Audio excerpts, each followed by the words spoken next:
Tonight, after months of chaos, air travel in Saskatchewan might finally be looking up. And was the Canadian government's use of the Emergencies Act to end the Convoy protests warranted? The Commissioner's report is out. Plus, Nekaneet takes on Maple Creek as the Battle of the Little Big Puck hits the ice for a good cause. This is CBC Saskatchewan News.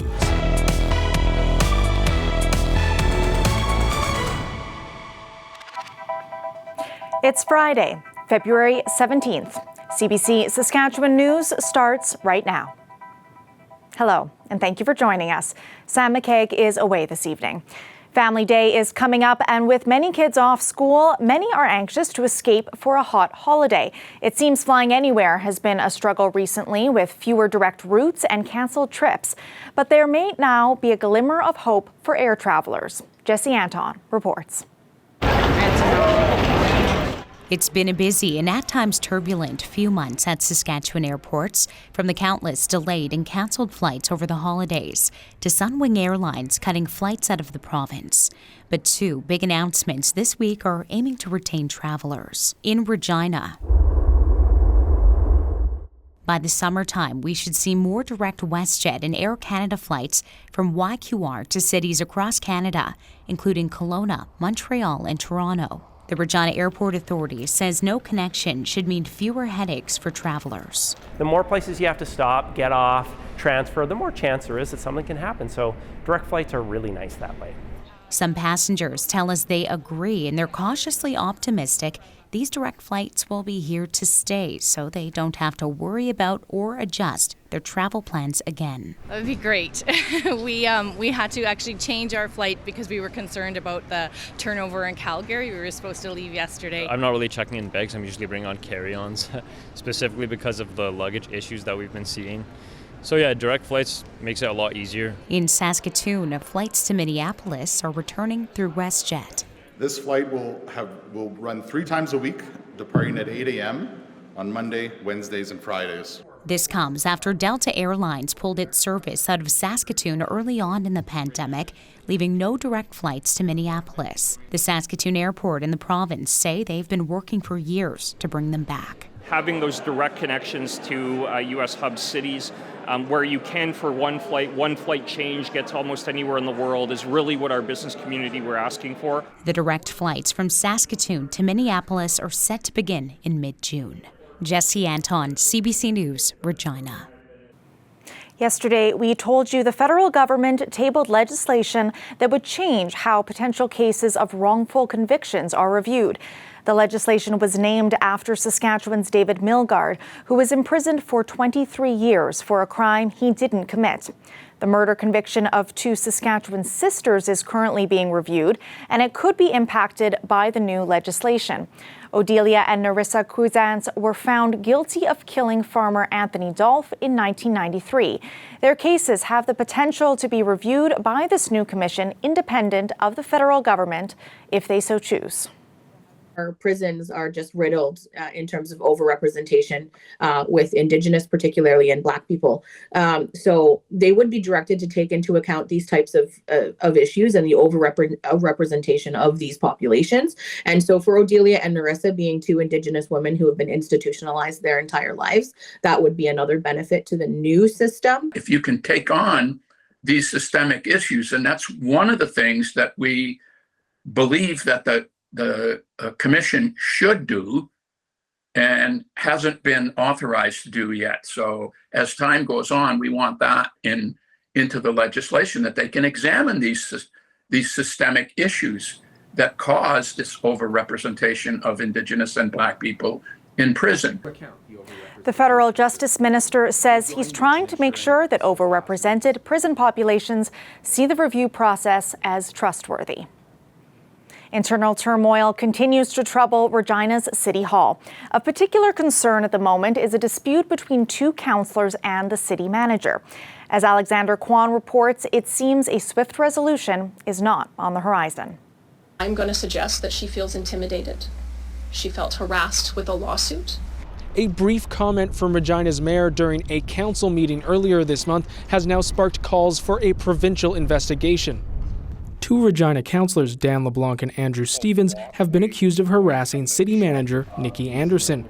The accusations came after the pair filed a lawsuit against her over the municipal budget. As well, LeBlanc posted private conversations he had with Anderson online. Then last week, she held a news conference saying she will no longer be alone with the councillors. Now LeBlanc and Stevens say the province should step in. That's not something you can get in front of a camera and say without some kind of proper investigation with techniques and lines of questioning that are sensitive to those allegations. The councillors deny any allegations of harassment, but say that the public comments by the mayor and city manager have left them with little recourse to clear their names. They say it appears that the city has done very little to launch an investigation into the allegations, even though it has a legal obligation to do so. I mean, that's a very serious allegation. I don't think anyone throws those around willy-nilly, and so it should be investigated. The City of Regina's harassment policy says investigations should be confidential. Mayor Masters says the nature of the complaint has muddied the waters on how to proceed. There's no roadmap put forward for elected officials in terms of a city council for how to deal with a specific instance like this. And so that is what we're trying to work through. A code of conduct complaint is an option, with the city's integrity commissioner investigating, while the province has an entire unit dedicated to investigating harassment. We may not know if an investigation is ongoing because in all cases, the investigations are supposed to remain confidential. Alexander Kwan, CBC News, Regina.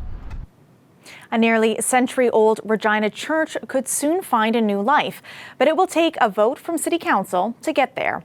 St. Matthew Anglican Church in the Heritage neighborhood is suffering from cracking bricks and a leaning foundation. It's currently closed.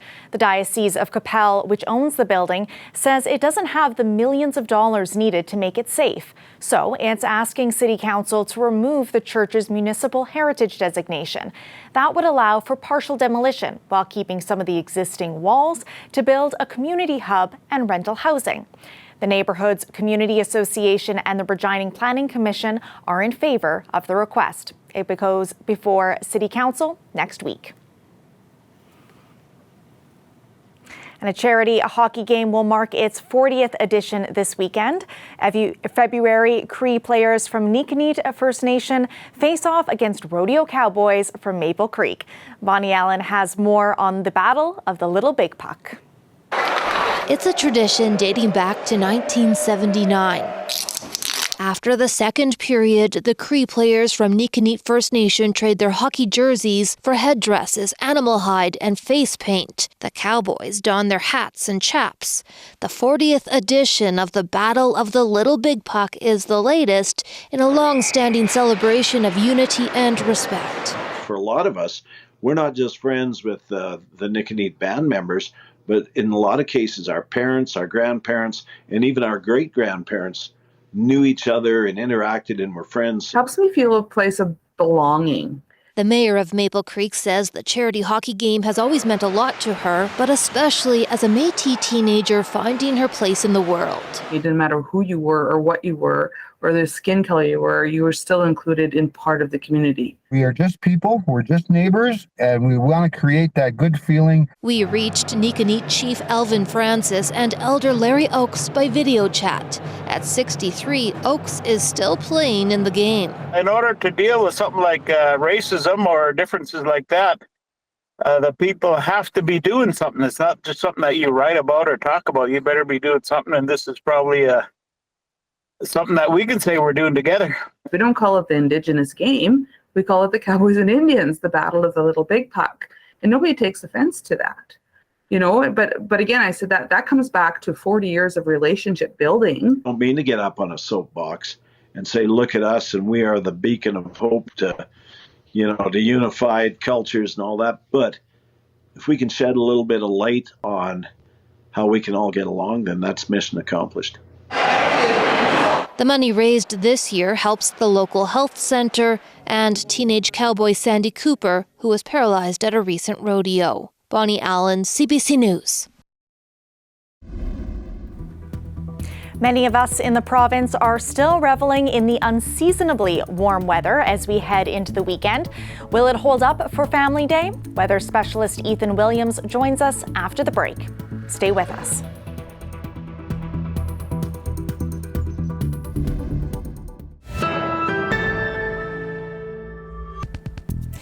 When you buy a diamond, you may not actually be getting what you're paying for.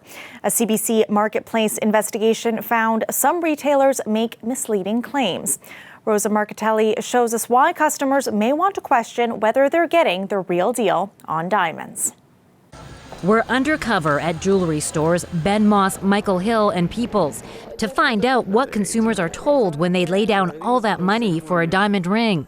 The pitches include information about what a great investment diamonds are.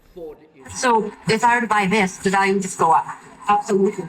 That's not true, according to this veteran jewelry appraiser. It's a sales pitch the same as any other type of sales pitch. All they want to say is, yes, this is good value.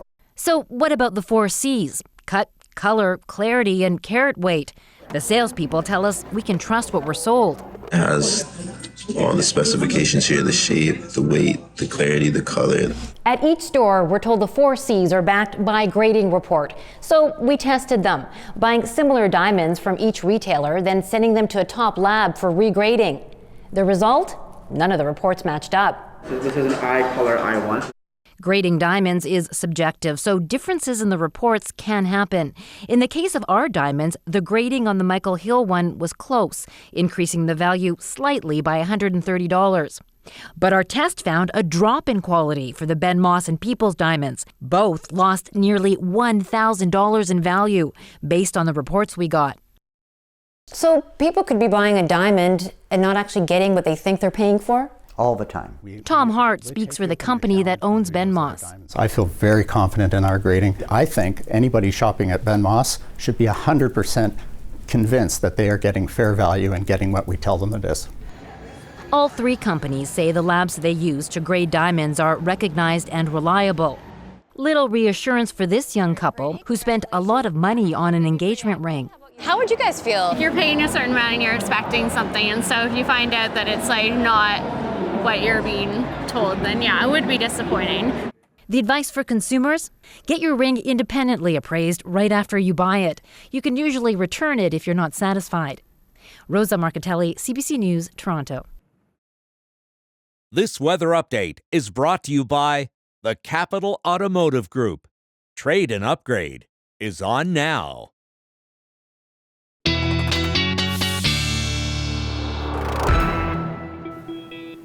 Weather specialist Ethan Williams joins us now. Well, that last report took a bit of the shine out of diamonds for me. Please tell me you will not take the shine out of the weather forecast, Ethan. And I will not, Natasha, but there may be some diamonds in the sky in terms of some snow in the next few days. Now I got Rihanna stuck in my head. Anyway, we'll take a look at our current conditions right now, and it is definitely getting cold in the north of the province, close to minus 30 there right now. We got the stationary front draped across the province, and that means that we're looking at some of that colder air still in the Churchill region right now. But the south of the province, still a very, very warm day for us. In fact, temperatures right now, especially in the southwest, still above freezing right now, but getting a little colder, especially as you head toward the parklands down toward minus 10. The cold in the north has triggered some extreme cold warnings. So in places like Uranium City, Stony Rapids, Key and Cree Lakes, Wollaston Lake, we could see wind chills tonight around minus 45. So some very dangerous cold with frostbite possible in minutes in that part of the province. Winds a bit gusty this afternoon in southeastern Saskatchewan, but we're starting to see those dissipate right now. But I think we'll see them pick up again over the next couple of days here as we are watching a couple of systems moving in. But for tonight, I think in the Churchill region, we could expect a little bit of some light snow, partly to mostly a clear night in southern Saskatchewan and, of course, clear in the north where it is very cold. High pressure will reinforce that cold in place in the north over these next couple of days. Tomorrow, we're looking at a partly to mostly cloudy day in southern Saskatchewan, possibly some flurries in there too. That high pressure going to clear things out in eastern sections come Sunday, but then a low pressure system slides through the central part of the province on Sunday afternoon, evening, and then into Monday, which could bring some accumulating snowfall before that moves out through the day on Monday. For the south, I think we're looking not at too much snow until Monday, but again, in the central region, I think is where we'll see the most snow, between 5 and 10 centimeters possible in that line from Lloydminster down to Saskatoon and even into the Parkland region, or the northern sections of it at least. Tonight in the Churchill region, we're looking for about 1 to 3 centimeters with this system. Winds going to be dying down and staying fairly light through the day tomorrow. And then, as I said, on Sunday, kind of going into Monday, I think they'll pick up, especially in the southwest. We'll see those gusts, and then they'll shift southeastward, I think, between 40 and 50 kilometers an hour is when is how strong those will get. But our pattern really going to be reinforced going into the next week here. A really stagnant pattern off to our east, off the west, or west rather, off the west coast of British Columbia, and that's going to reinforce that jet stream, that troughing, that polar vortex dropping down, and our temperatures will remain quite cold in Saskatchewan as throughout really all of the province, especially as we head into midweek, as you'll see here in your 7-day forecast. After a couple of days of some snowfall in Regina, again about 1 to 3 centimeters, and then some breezy conditions Monday, temperatures really going to drop into the mid-20s, wind chills getting close to -30. Saskatoon, again, close to 5 centimeters, I think, Sunday going into Monday. Temperatures dropping a little quickly there as we head into Tuesday, Wednesday, Thursday. So some sunshine, and I don't think that cold, at least for the south of the province, going to be prolonged, Natasha. Thanks for that, Ethan. And I always appreciate a Rihanna reference. You're very welcome. We'll be back right after the break.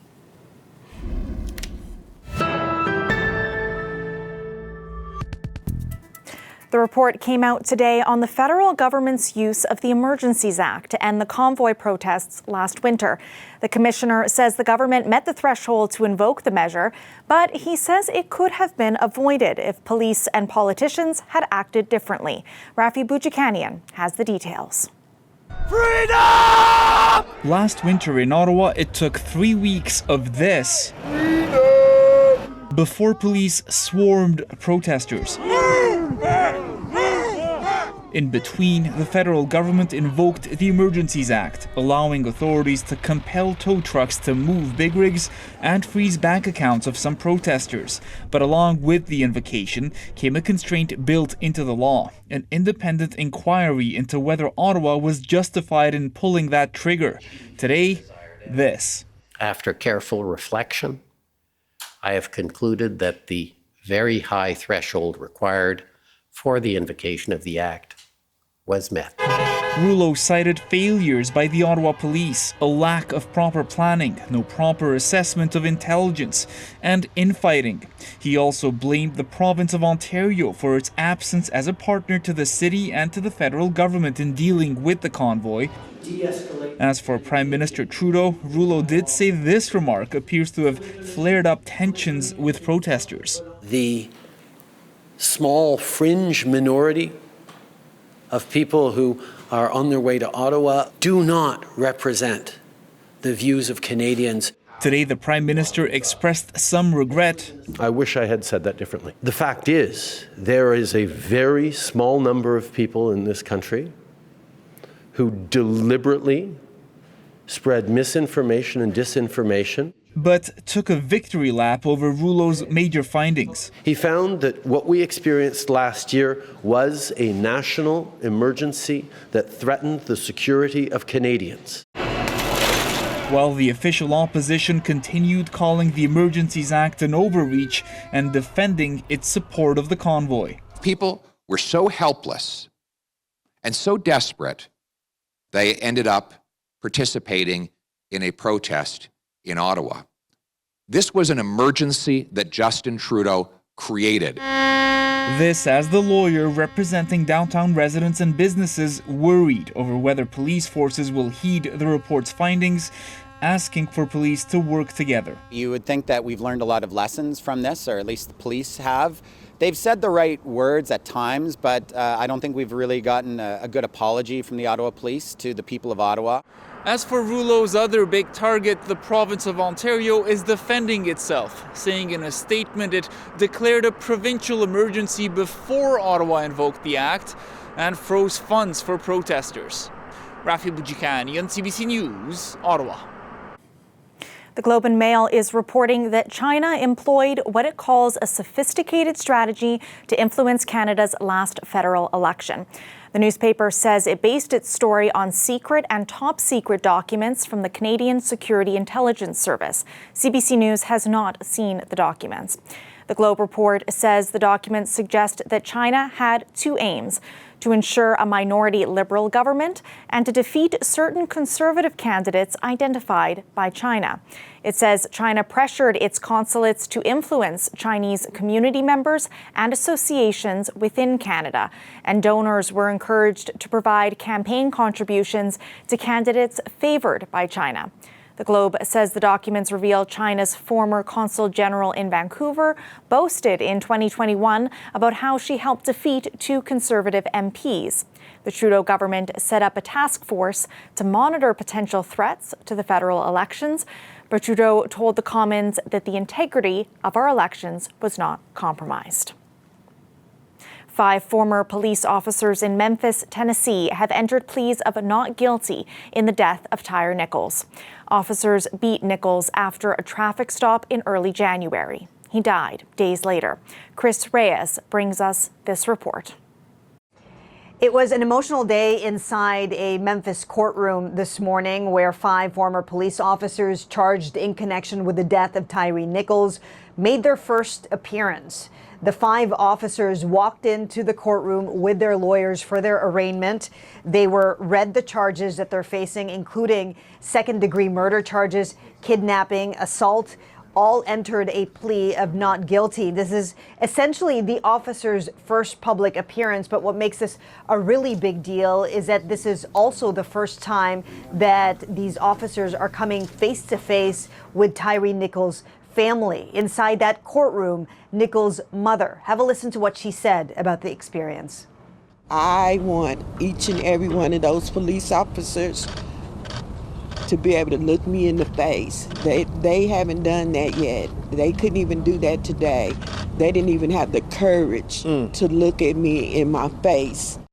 Now that the officers have pled not guilty, this begins a very long process of getting this case to trial. The judge asked for patience. Lawyers on both sides will have to look through more evidence, more videos that have not been released to the public. There could be more charges coming, possibly for others who were there on that day, January 7, when Tyre Nichols was beaten. Members of the Memphis Police and Fire Department have been fired over this. The judge has set the next court date for May 1st. Chris Reyes, CBC News, New York.